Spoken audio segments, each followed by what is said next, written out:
सभी को नमस्कार। आज हम एक बार फिर धर्म और ईश्वर के विषय में बात करेंगे। धर्म समय की समस्याओं का समाधान था। जिस समय धर्म की उत्पत्ति हुई थी, लेकिन लोग धर्म के नाम पर आज एक दूसरे को मार रहे हैं, जो कि वास्तव में कुछ है ही नहीं, सिवाय परिस्थितियों की मांग के। धर्म का लोगों में इतना आकर्षण हो चुका है कि लोग इसके लिए खून खराबा कर रहे हैं। इसी आकर्षण के कारण कई बार कुछ नास्तिक लोग भी संकट या मृत्यु नज़दीक आने पर ईश्वर का नाम जपने लगते हैं। आज हम उन कारणों की बात करेंगे जिस कारण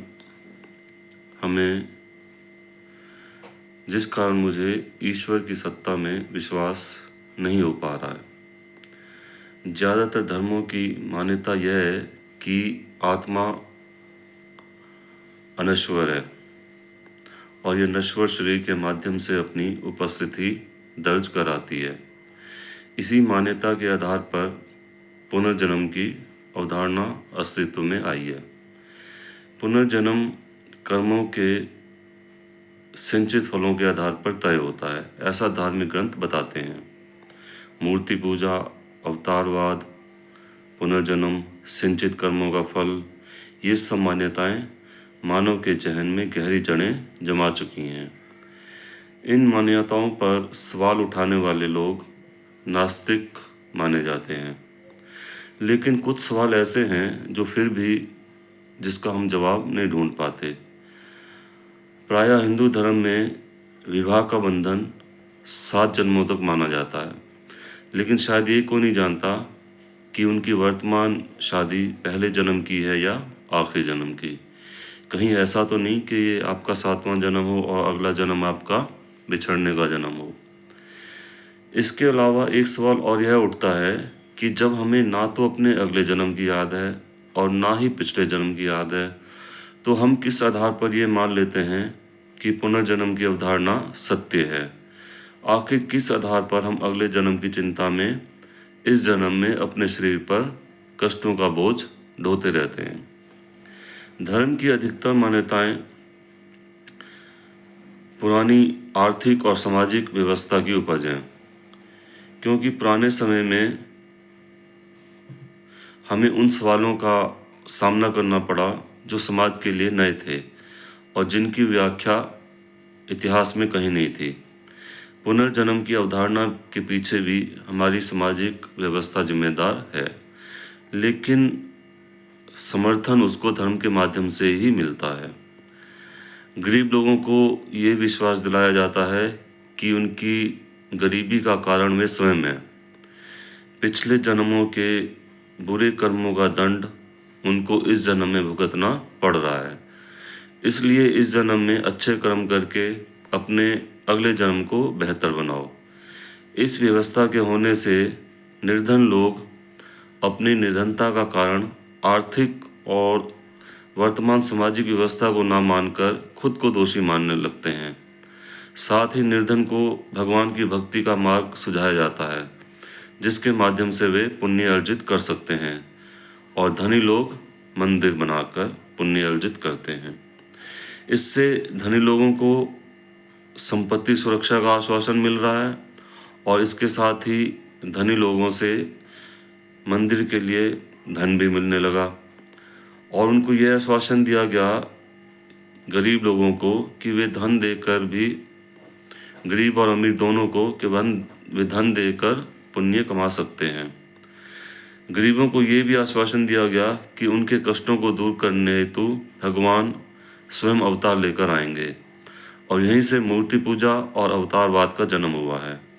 इसी का परिणाम है कि आज भी बहुत से लोग भौतिकता का मोह छोड़कर भगवान को ढूंढने में अपना जीवन व्यतीत कर देते हैं, जो कि अनिश्चितता के बादलों में कहीं छिपा बैठा है। भगवान के घर देर है अंधेर नहीं, भगवान सब देखता है, उस ऊपर वाले से डरो, इसका भगवान ही न्याय करेगा। ऐसी कहावतें इसी आश्वासन की उपज हैं कि गरीब का भगवान होता है। इसलिए गरीब लोग जिंदगी भर कष्टों में अपनी जिंदगी काटते हैं और इसके सामाजिक व्यवस्था के खिलाफ आवाज़ भी नहीं उठाते।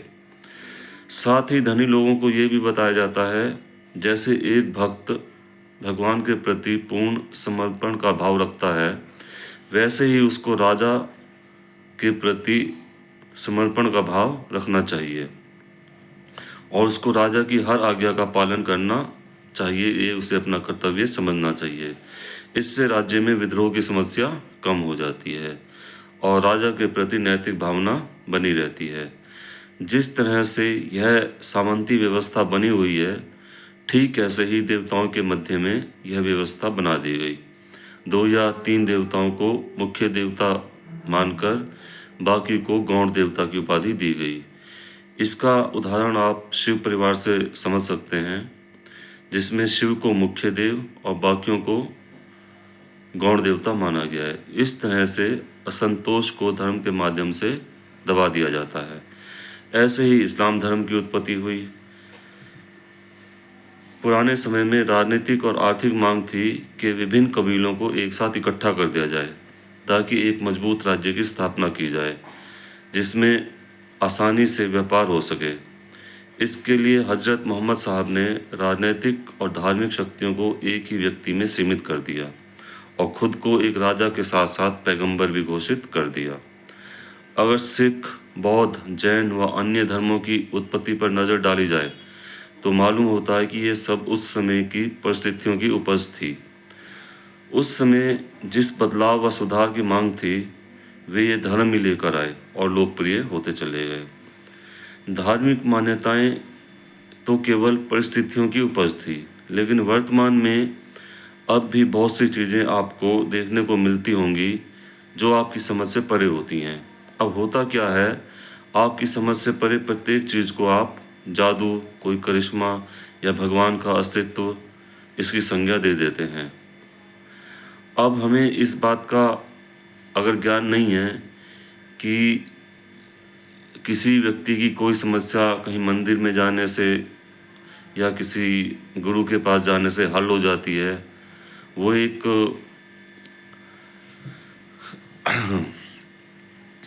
समस्या हल हो जाती है, तो समस्या का उसके हल होने का समय आ चुका होता है और हम उसको भगवान का चमत्कार मान लेते हैं। कोई भी चीज़ जो हमारी समझ से परे है, उस पर हमें तर्कवादी दृष्टिकोण अपनाना चाहिए, ना कि उसको चमत्कार की संज्ञा देनी चाहिए। तर्कवादी दृष्टिकोण अपनाने से ही आविष्कार से हमारा सामना होगा। समझ में ना आई किसी चीज़ को चमत्कार का नाम देने से आविष्कार का मार्ग अवरुद्ध हो जाता है। आज के लिए इतना ही। नमस्कार।